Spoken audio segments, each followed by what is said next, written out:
that. You guys get me to speak your language. I'm not that good, man. Well, because you introduced your upcoming show. Ghana. Okay, no, let me leave you to do it. do it.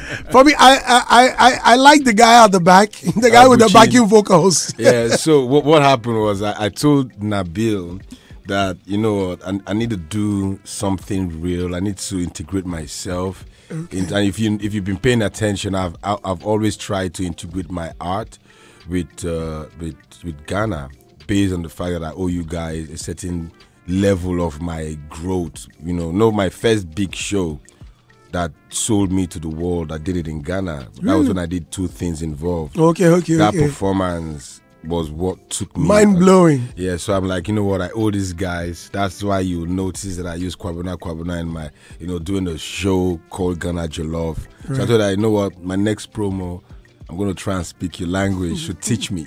So I'm not that good. So it was Nabil? It was Nabil. Nabil was my instructor. Was my teacher. So do it. Ghana 4.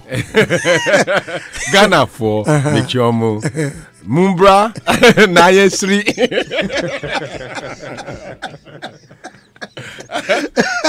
Trust me, if you watch the other video, Buchi didn't let me do it well. Okay. It's an amazing language. I love you. I'm going to learn more. Okay. On my way here, I was like, you know what, wouldn't it be cool for you to learn the language and come stay here for like a year? Okay. You know, and just chill. Yeah. But this is home, you know. Get married to a Ghana woman and stuff. You know. It's about time, man. It's about time. Now you're single. Yeah, I'm single. I'm just kidding. I'm not ready to, you know, jump into anything just yet. But, you know, I'm just kidding. They are listening. I know they are. Maybe I'm not kidding. Who knows? Wow. Okay, so folks, Basketmouth live in color here, live in living color. Yeah, man. Right. So yeah, Ghana for me, Chiamo Mumbra na yense. So yeah, that's the reason you are back home. Yeah, man. And you know, I stopped doing stand-up comedy professionally for about like 5 to 6 years. Really? Yeah, but most people didn't know, because what I did was I kept the London show going. So for every February, I'm doing a show there. So I use that to, you know, so I don't get rusty. Now, why did you choose February, your birthday or something? No, it's just the show is themed around the Valentine period. So we did. I've been doing the show for like 15 years now.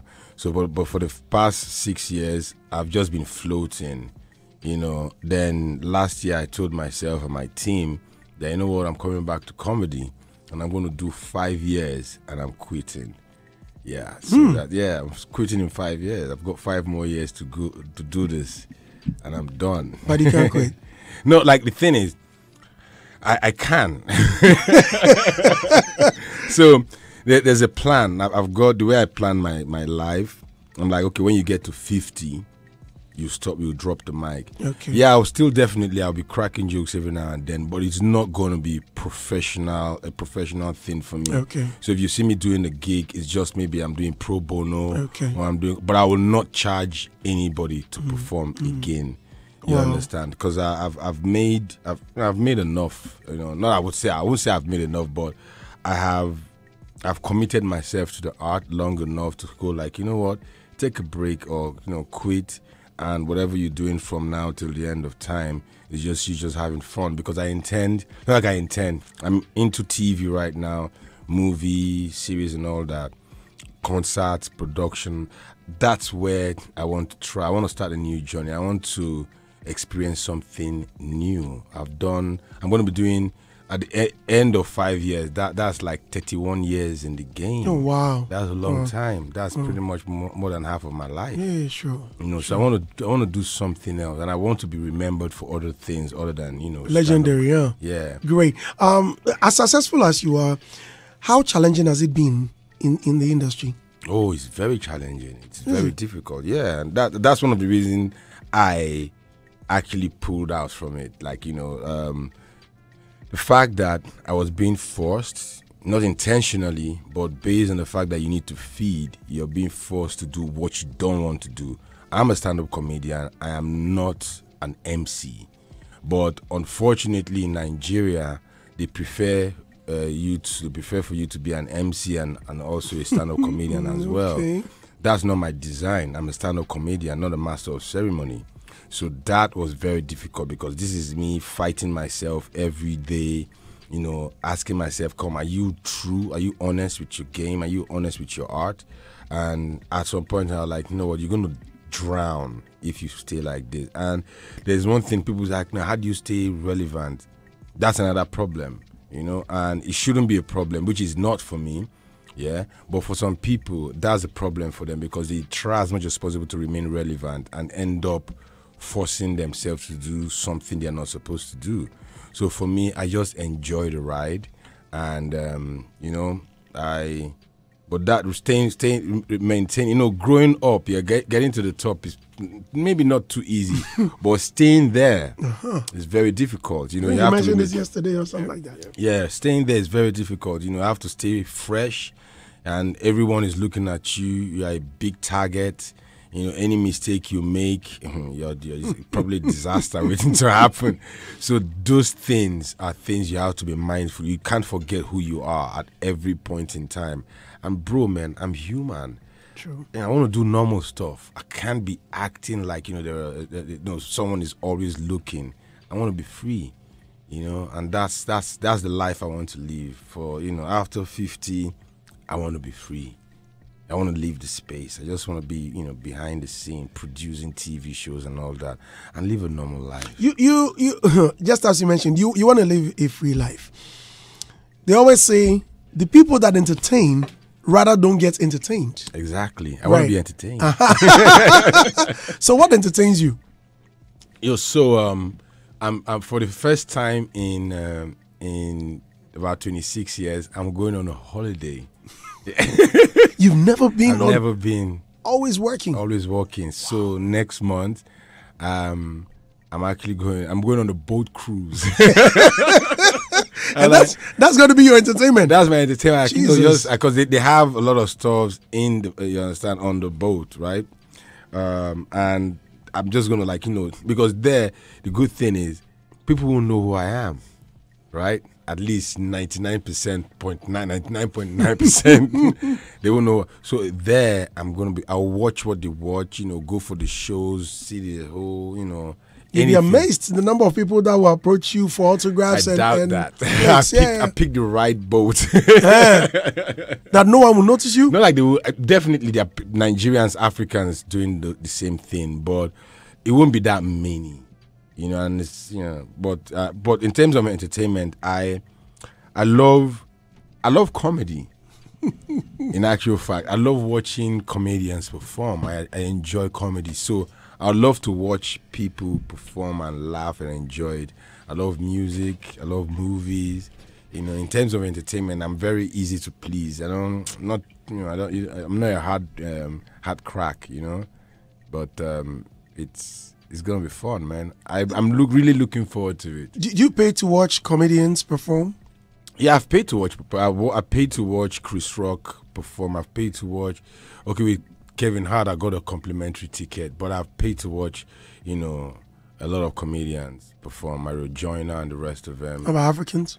African comedians. It was just Trevor Noah, but it was a complimentary ticket as well. Okay. But yeah, okay. But I'll pay. If the person is worth it, I'll pay to watch a person perform, definitely. But in Nigeria, sometimes I ask myself, Nigerians are, if my English is right, funny.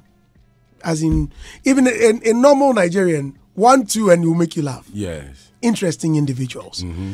I wonder, and I don't know how they do it, that they stage comedy shows and the place is packed. Like, yo, who's going to make who laugh? You know, based on the fact that the crowd they're also funny. Yeah, so I agree with you, because when I was younger, I actually did not know that I was funny. Because everyone around me were funny. Okay. Like, funnier than I was. You know, and I thought it was a normal thing until I left that space and I went to the university. Okay. And I realized that, no, it's actually a thing. So when I'm gisting with the new friends I had made as a then, they were always laughing. Whatever I say, man, they always want to be around me. You know, back then in class, girls, they want like, you know, basket, bright, whatever. And I always, whatever I say, they laugh, you know. And I wasn't the only person that was doing it. There were other people that are also funny. And I worked my way through it. And where I schooled, Benin, Edo State, they have a large pool of funny individuals. Okay. Then in Delta State, they are the funniest. Okay. Right? So in Nigeria, it's regional. Like Delta State, Edo State, those guys are extremely funny. Some areas in the east where I come from, we are also funny there too. So now you can imagine making this cross section of people laugh, because most of them, they even know where your story is going to. Right. Yeah, so you have to be extremely cerebral, you understand, very timely with your materials in Nigeria to succeed, because sometimes they'll just laugh to just support you. Doesn't mean that you really blew their mind. Okay. But but they love comedy back home, you know, back in Nigeria. And in your case, when you're going on stage, do you script it or you are just spontaneous? Nah, it's not scripted. 50 not. Or so the way I do mine, yeah. I prepare the materials, like I write them and I make everything connect, because when you're on stage, you want to tell a story. You want people to follow your story. You want them to get into your space and live in your world. So you have to create a nice scenario for them to be comfortable in, because with comedy, with one distraction, they've missed the joke. Right. So you need to, so that is the hard work. How to connect each material and make it sync and have a proper set. However, when I am doing just a normal gig, I can't go scripted because anything can happen. Right. But if it's a one-man stand-up comedy show, it's not scripted, but it has a rhythm, it has a direction. Like when I did the tour, the Unprovoked tour in the UK and Europe, there was a script, not like a script. There was, because what I do is I outline the topics. So from this topic you go, but each topic must connect with the next, right? So during the course of the tour, I take some things out. Okay, I don't need this, I don't need that, you know, and that's the way it works. But sometimes while I'm on stage, something new can just come in, because while you're telling the joke, it's your joke, yes, but there are some new ideas, because there's nothing like a complete joke. So while you're telling that joke, some new ideas will come in, you throw it in, and sometimes the spontaneous ones are actually the funniest. And sometimes someone will do something, you have to, you know, launch back. So wait, that joke about the two things. Yeah. Are you saying it was spontaneous? No, it wasn't. Okay. No. So the thing is, when we write materials, right, there are some materials like Two Things Involved and a couple of other classics that I have. You have to write them and let it connect. Like if you follow me on Instagram, there's something I used to do called the bright side. Like the bright side, when I start a topic, that's not where I'm ending. So I misdirect you. I start from here and I go this way, just like Two Things Involved. I have not been able to recreate a material like that. It was a blessing. You understand? And there are some materials you have to make sure you fine tune it to the point where people can follow you. You mislead them, bring them back, because it's called a callback. You know, I ended where I started. You know, that's how, those are the materials that it's hardly spontaneous. You have to. There was this classic, there was this joke you told about someone who had gone to register a church. Oh, that one. This was like, what, 10 or 15 years ago? About 10 years ago. Yes. Yeah, and I remember he said, he mentioned it, the guy checked, he said, no, that is what he said. Then he mentioned another name, I said, no, check again. Yeah. And then he gave a tall list of names, and that was rather registered, man. Yeah. That was crazy. Thank you very much. That joke has never been said the same ever. Like every time I do it, it's different. Sometimes it's 100, sometimes it's 95, sometimes it's 85, sometimes it's like 150. Okay. It depends on the mood, because that joke, the power of that joke is the name of the churches. Yeah. You understand? I'll click the name, how you, but sometimes because of I make the name on stage. I'm like, it's created right there on stage. So sometimes I get it right, sometimes it's not 100%, but yeah, that's one of my favorite jokes, actually. Have you ever been on stage and may have forgotten something? Yeah, it happens. Really? Yeah, like the thing is, you have to. I don't know how I do it. I think it's just part of the blessings, right? So sometimes I can be on stage and I'm thinking of what I'll eat after the show. This guy. Really? Yeah, like my mind is. I don't know how I do it. So, like during this last tour, like the Unprovoked tour, which is what I'm doing in Ghana. There was a time I was so comfortable with the materials. I could be on stage and just chill, like I'm going, because it's like a flow. When you get into that rhythm, everything is aligned. You just keep going, and it gets to the point where sometimes I go like, okay, what comes next? Oh damn, you've forgotten. Then I start fishing while I'm still talking. People don't know, but as I'm telling you this particular material, I actually don't know what I'm saying next.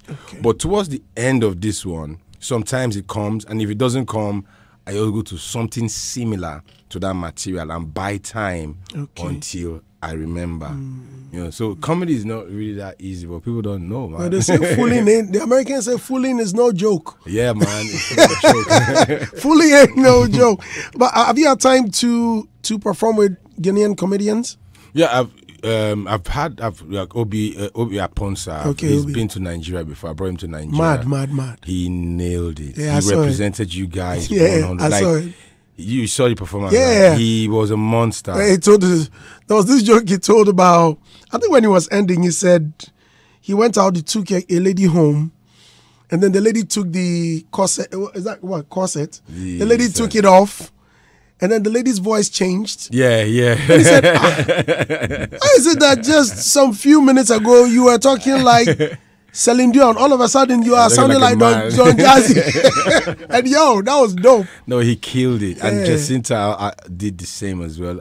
So the thing is, I've not really worked with a lot of Ghanaian comedians, but the few ones I've worked with, they delivered the goods, and that's the reason I am trying to. I've told Nabil, I think he locked him down already. So Obi is going to be performing. I think he's in London. Or is he back? He's back. Okay. He's a great guy. I love his work, and Bucci is going to be performing as well. It's going to be a great show. Like, so how many comedians will be on the stage? We're looking at about like 4 or 5 comedians.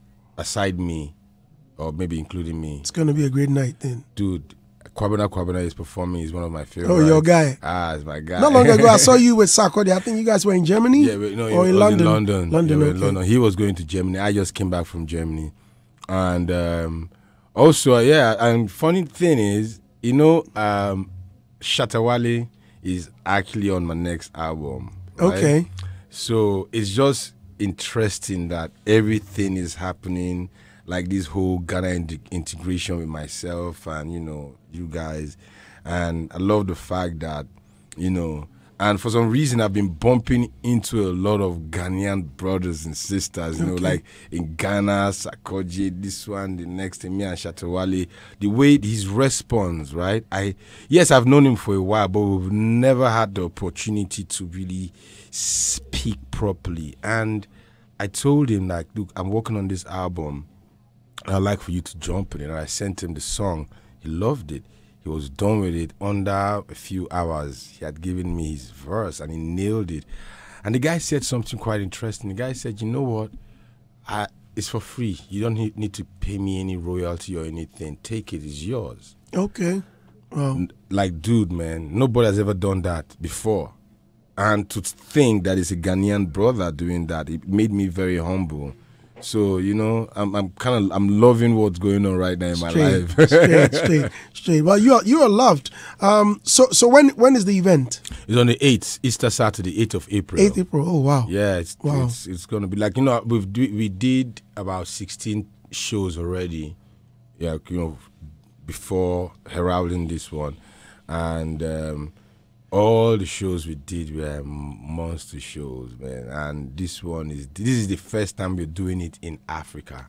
So we started in Manchester, moved around, went to Stockholm, Switzerland, everything, Germany, and now Ghana. Will you ever stop in Nigeria? Yes, but I just cancelled the Nigerian show. It was supposed to be April 30th. There's a lot of things happening right now, and people are not in the mood. Okay. Yeah, so I have to respect that because the election didn't come out the way they. You didn't vote? I was not around. Even if you were around, you wouldn't have voted. No, if I was around, I would have voted. Yeah. I always vote for the same guy. I'm not going to tell you. I don't want to get into trouble, man. Wow. The next thing, they will drag the hell out of me. I know. So, yeah, where is it happening? National Theatre Conference? International Conference Center. Conference Center. Yeah. Okay. So you guys, all you guys listening, trust me, you don't want to miss this show. Ghana 4. You don't want to miss this show. It's going to be amazing. Myself, Buchi, Kwabena, Obi Aponsa, and a couple of other guys. We intend to, I'm doing an hour, 30 minutes on stage. Wow. Yeah, all brand new materials. And you guys are going to be hearing everything first in Africa. Okay. We've not done in Africa. I'm doing South Africa this weekend. And yeah, I'm touring. Like, I've got 5 more years. So I need to make it worthwhile. Count. Yeah, I need to make it worthwhile. Wow. Let me start with you, Robert. This is your... Hey, man. I didn't even look this way. This is your turf. Yeah. Because, well, you've been championing comedy, you and your company. And so, yes, that's your guy. I didn't look this way. Yeah. I knew someone sat next to me, but I didn't know who it was. Well, because it's on the ticket for Nabil, I can't speak too much of Tata House. It will be a bit some way ambush marketing. Right. I just want to be ethical here. So big props to Nabil and Event Factory on that. Basketmouth, I think he's been on our platform several times, and one of the times I actually got closer to see his works was in Atlanta, Georgia, when Shegun had the NRC project. Yeah. And then, he had a show. It was one man on stage, and he brought it home. I'm like, home and away. This man is killing it, because I'd already encountered him here in Ghana. And then I also saw his works out there, and since then, back and forth, I usually deal with Anne. Oh, yeah, Anne Basketmouth. Yeah, Anne, he's your manager. So yeah, I mean, we all know Basketmouth. The mouth is still the same. Yeah, it's worse now, though. So yeah, I mean, there's certainly one thing that we know for sure, if nothing at all, that we are not sure of. There's one thing we are sure of: the fact that you deliver. Straight. Thank you very much, man. Thank you. You can't go wrong with basketball. I'll throw you to Bulldog, but first, how did the name Basketmouth come out? Oh, that. So, interesting story. We were on stage. I used to rap back then. Yeah. Yeah, it was rap music. I'll give you a beat. So the music you're talking about, is it rap music? The new album? Yeah. No, it's Afrobeat, but it's a blend of everything. It's got dancehall, hip hop, and all that. Okay. So we were on stage performing as a rap group, and they started booing us big time. They wanted to see the main artist, so they didn't want to see anybody. So they started booing us. And me, I'm good with heckling. Like, I was like a monster back then in secondary school. So I was like, what the hell is going on? So I told the DJ to stop the music, right? And I told the rap group, you guys know what, let's take a break. Chill. Then I held the mic and I faced the crowd for about like 30 minutes. I was going in on them, and people started laughing. I was insulting everybody, literally. Yeah. Everybody for booing us. Are you mad? And if I see this one's head, I will insult this one. People say, hey, laughing. So it was not like a heckling session. Okay. And that lasted for about like 30 minutes. Hey. When I was done, I went backstage, and one guy that came out from the venue saw me. I was like, this guy. Oh, boy, you get Basketmouth too. Okay. I was like, And I went to Bayo DK, and I told Bayo, like, someone just called me Basketmouth. What do you think? And then they actually convinced me to do comedy. Rap was my thing. Yeah, I was not really interested in comedy because I did not know. I didn't know about any stand-up comedian. I was not aware of it. The first person that I was eventually introduced to was Eddie Murphy. Someone gave me his VHS tape, and I was like, dude, watch this guy. And when I watched it, I was like, yeah, I think I'm going to do this. I think I like this. And that's how it all started. But prior to that, what was your name? My rap name was The Lyricist. He has to drop some lyrics. Yeah, you know. I mean, like, hello. You know. What beats? Make them give him some Yo, old we school. will give us some old school beats. All right, boo. Big man, how are you? I'm good, man. I know you, right? Yes. Yeah. I used to be at Charterhouse. Yeah. Yes. I mean, For me, I've seen you perform too many times. One of the things that struck me the first time I laid eyes on you, because then I was given an artwork to do. So I did a caricature of you on one of our, and he came by the office, to tour the office, and he looked too serious to be, for I've seen his videos prior to that. But, meeting him is like corporate, he's a very nice person, but he didn't look like, and on the night, since then I've been an ardent follower. Thank you very much, man. Yeah, so God bless you for what you're doing for Africa. Thank you. I think this is Africa's time. And you guys have been doing this thing from long. God should give you strength, and I'm hoping that in 5 years, as you retire, you have a lot of Basketmouths. Ah, yes. So one of the things I also... Mouthlets. Yeah. I like you said something about TV production. I don't know, maybe I don't follow a lot, but I'm hoping to see a lot of, comedy series, from your end, because of something that you've championed for a long while. If you have something that is as a legacy of yours, that will run as episodes every time, I think it will be great. So on African Magic, we do My Flatmates, right? And that's like 260 episodes every year. And we've done this, we're on our 7th season. But then again, I did Papa Benji on YouTube as well. And we did Ghana Jollof on Showmax, which is now on Africa Magic. But what I'm doing next is I intend to create things that people like, stuff on Netflix, Prime Video, and all those stuff. And yeah, trust me, I intend to do, because that's my field. I like to give back to my peoples, make everybody happy. Because the industry is not as easy as it used to be during our time, because as at the time I came into comedy, I think we only had about like 10 professional stand-up comedians in Nigeria, but now it's over 200. So the market is very tough. So, and I tell my friends most times, I say, guys, don't die in this game. Even if you look at Kevin Hart, he's doing TV, he's doing movies, he's doing everything, reality shows, everything. The same thing with Dave Chappelle. Dave Chappelle did movies, you understand, and all that. Did his own, that Dave Chappelle show. They don't stick to that. Eddie Murphy, the same thing. D.L. Hewley, anybody, Chris Rock, they are all, like, you need to diversify your art, because comedy is a pure art form. People don't know. Comedy is like poetry, it's like rap music. So you need to harness it and squeeze the juice out of it. And I intend to do that. God bless you. Yeah, thank you very much, man. Nice to see you again, man. You guys, man. I was going to ask a question about, because of the industry. I was going to say that you should make, just list career opportunities or things that comedians can do when they are not just on stage. That kind of stuff, because a lot of people actually think, if you have the talent, you have the skill, it's just about the stage. But it's not.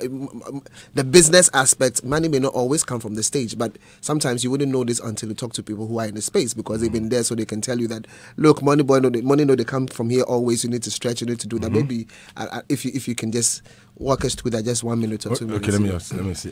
So the thing is, some comedians are gifted with creativity, their style of creating materials is actually deeply rooted, or more than others, right? Those people are the ones that can easily create sitcoms or skits and all that. So you see, the art of skit making, most people don't know, is actually a form of making crazy money. Because if you're doing a skit and you have to drink water, it can be branded. If you have to drink alcohol, it can be branded, even down to what you're wearing. So all you need to do is to create the skit, enough to make people notice you.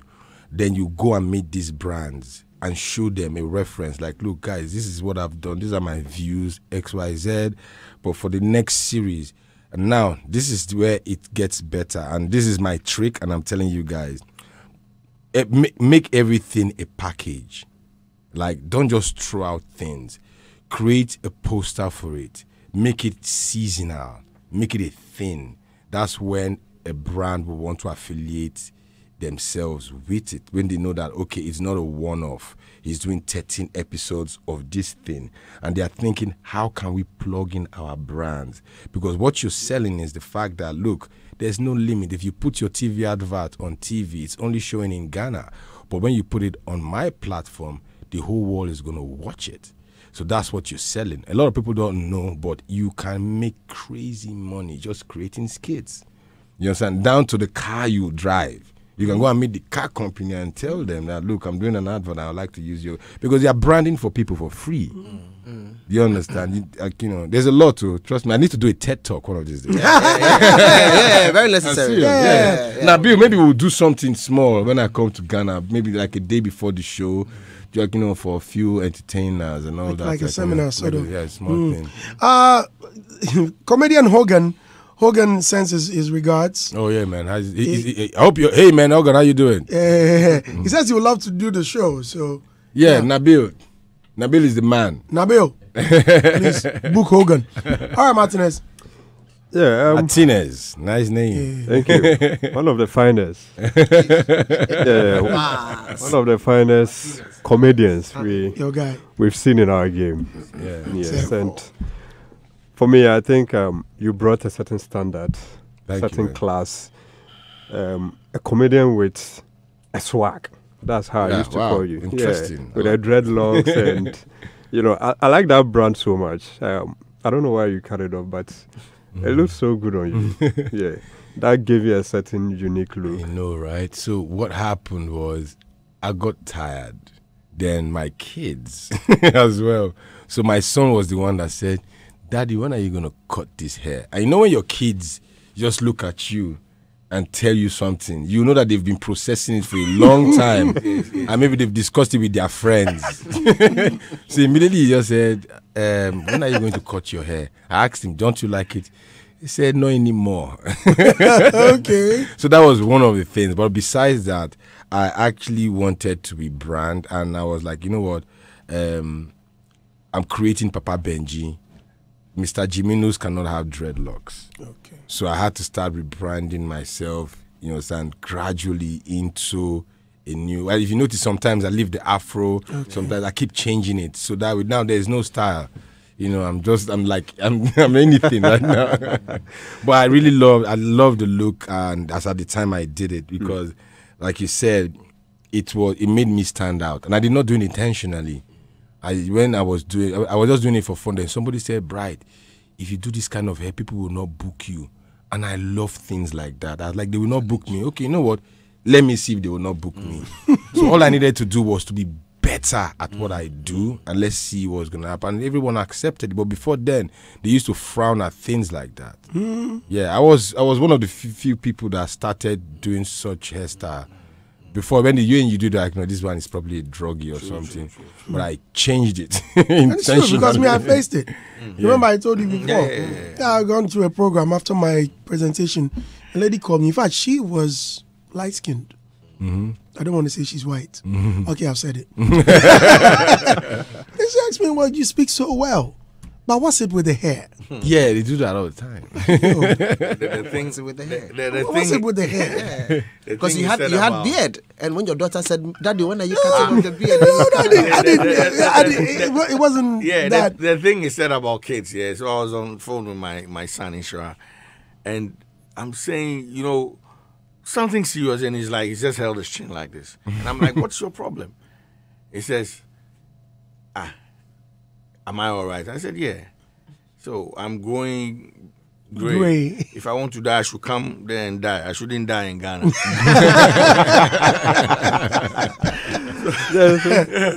Who told you if you grow gray? So kids, they're funny. For me, I'm very happy this is happening in Ghana. And like you said earlier on, should I say the biggest breakthrough you had with the two things about... Yeah. Actually took place in Ghana. Yeah, it was. Yeah, so for me, it's a very big plus for our industry, especially with the comedians. If actually it gave you that limelight. Yeah, if Accra gave me that kind of platform. You can never tell. That is something that is encouraging to the young comedians It was Chatterhouse. That one I can mention To be honest, I promise you, like I always say it, I don't hold it back. Mr. Ayola, you are there. I owe him a lot, right? Because what happened when he called me through Opa Williams that used to do all Night of 1,000 Lives. I didn't want to do it. The offer wasn't great. I had other things I was doing. But Opa Williams convinced me, and I was like, you know what, I'll do it. Reluctantly. Then after a while, when I started hearing the hype and everything, I was like, no, let me just come do it. I came here. It was my first time. It was fun. Then the offer was great and greater. No, it was still the same. But what now made me happier? Because nobody knew me. Nobody knew me. You know. And I got there, got to the venue. I loved the venue. I was like, man, I didn't know that Ghana had all this stuff. You know what I mean? So when I got on stage, I went there with everything I had. I was like, you know what? I need to deliver. And immediately I finished that performance. Even before I started, the place was already, and I got off stage. The video came out on YouTube. Someone called me and said, that one show you did in Ghana is on YouTube. I was like, really? I went, I watched it. I was like, man, but they didn't take my permission. So I wanted to strike them. But I thought about it. I was like, no, this is a good performance. Because to be honest, I do not like my materials to go on YouTube because that means you can't say them again. Right. So when I looked at it, like, this is a classic. It shouldn't just waste like that.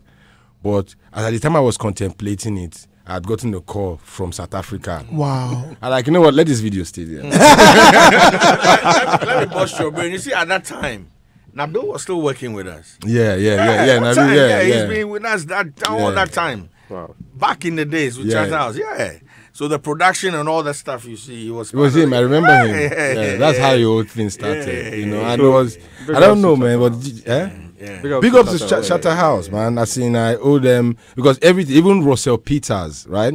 I was in Canada when I went to do Just for Laughs Comedy Festival in Montreal, and at the after party, he was standing. I wanted to go say hi to him, but a lot of people were going to him to take pictures, so I was waiting until I have my time. So one of his friends, Ruben, we are now friends. He noticed that I was timing my entry. So he called me. He called me like, you want to talk to Russell? I was like, yeah, I'm just waiting. He said, okay, you stand here. So when Russell was done, I was just next to Ruben. And Russell looked at me and he saw my tag. He picked it up, flipped it around and said, Basketmouth? And looked at me, Basketmouth, man, I love your stuff. And I'm like, damn, Russell knows me. And guess what he saw? Two things involved. Wow. Yeah. It was David Cow that hooked him up on it. And he talks about it till date. Wow. And based on that two things, because he tells me, do that joke. I love that joke. This guy would take me to a concert, 20,000 people, 30,000 people. Wow. Two things involved. Up until 2 years ago, I was still doing two things involved for him. Wow. You understand? And because a lot of people have not seen it. Okay. So every time I do it, it's always an explosion, man. And it's lovely, man. I love it. Wow. And their request, you should do it before he leaves. No, you guys have had enough of it. Let's go and watch it on the stage. 8th April. Let's go and watch it at the conference center. I'm super excited that you came. I mean, this is the first time I've come this close. I've always watched you from afar, and so it will be a great opportunity for us to come watch you on the 8th. Guys, let's all go and support them. Yes, man. You guys come through, man. Ghana 4. But I'm disappointed because you come here so often. Yeah. So by now you should pick up the language. I know. So it's in it. I know. No, don't be disappointed. It's just now. Now they say all the while. I'm not a language person. Even my own local dialect, I don't speak it fluently. Okay. So, and I said to myself, I said, Bright, take it upon yourself, learn it. So the next show, because what I want to start doing is I want to start doing my annual show every year in Ghana, starting from this year. Wow. I have 5 more years, so I have to make it count. Oh, yes, it'll count. I have to make it count. Yes. The 5th year when you are retiring, it will all be in our local language. Yeah, man. I was actually guess what? On my way here, I was like, wouldn't it be cool if I can speak your language and people will laugh at on stage and do a proper set? Yes. Do you understand? Sick. It's gonna be sick. Trust me, I'm gonna do. I have 5 years to learn it. Because the way I'm going to sign out, right, is on the 5th year. I want to do a tour across the world, if possible, doing a set. And my last show here in Ghana, I would like to do that. So let people remember me for that. Yes. Yeah, and now sign out, drop the mic. For every show I'm done, I'm like, thank you very much, God bless you. And then you drop the mic. That's how I'm signing out. So which means I have to buy a lot of mics. Just in case I ruin their mic. Anyway, thank you so much for coming, man. It's been fun having you. Nabil, thank you very much. Event Factory is bringing you Basketmouth live in concert on the 8th of April at the conference center. How much are we paying to get in? 500 and 300. Okay, 500 and 300. Nabil, you owe me. Butchie is coming. Foster Roman. Hey, that guy. Hey, Foster, another crazy guy. And Obi Amponsa and Lexi. Okay, it's worth it. Foster Romano is the guy that is on Ghana. Is it the guy that is on? Did I use him? No. You use people?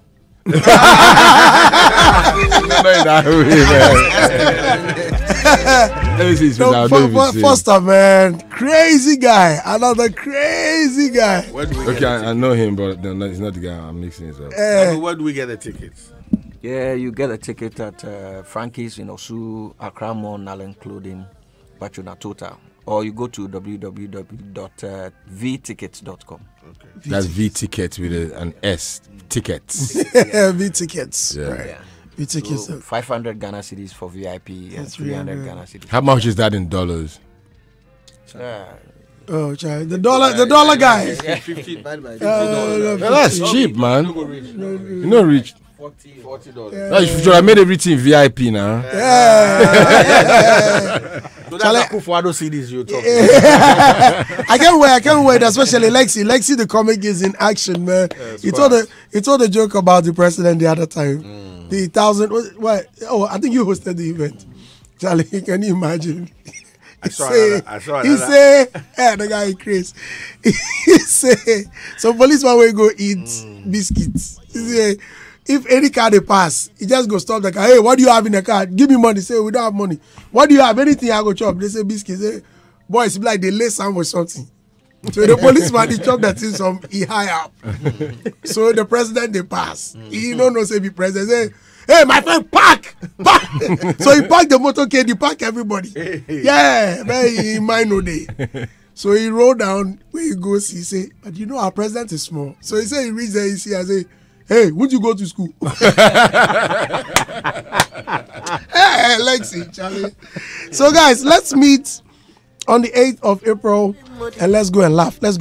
Yes. I'm sure there'll be a lot of surprises too. Definitely. Thanks very much for coming. Thank you very much for having me, man. Thank you guys. Thank you. You're most welcome. This is Hitz.